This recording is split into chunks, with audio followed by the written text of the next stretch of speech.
এগোচ্ছে দলগুলো। সমঝোতা হলে অন্য দলগুলো প্রার্থী মনোনয়নে একে অপরকে ছাড় দেবে। এ নিয়ে পর্দার আড়ালে চলছে নানামুখী তৎপরতা।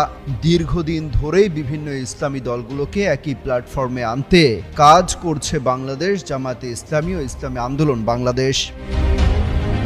যেসব দলের নিবন্ধন এবং ভোট ব্যাংক রয়েছে সেসব দল এই সমঝোতা প্রক্রিয়ায় থাকছে, অর্থাৎ 8টি ইসলামী দলের মধ্যে সমঝোতা হবে।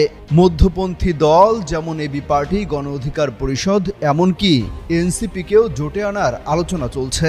এ নিয়ে অনেকটা ব্যস্ত সময় পার করছে লিয়াজু কমিটির সদস্যরা। তবে এখন পর্যন্ত কোনো ধরনের সমঝোতা বা নির্বাচনী জোটের কিছুই চূড়ান্ত হয়নি। বিষয়টি নিয়ে ধারাবাহিক আলোচনা চলছে। নির্বাচনের তফসিল ঘোষণা হলে সবকিছু দৃশ্যমান হবে। তবে এই প্রক্রিয়ায় থাকছে না অরাজনৈতিক সংগঠন হেফাজতে ইসলাম বাংলাদেশ। বিএনপির সঙ্গে জোট গড়ার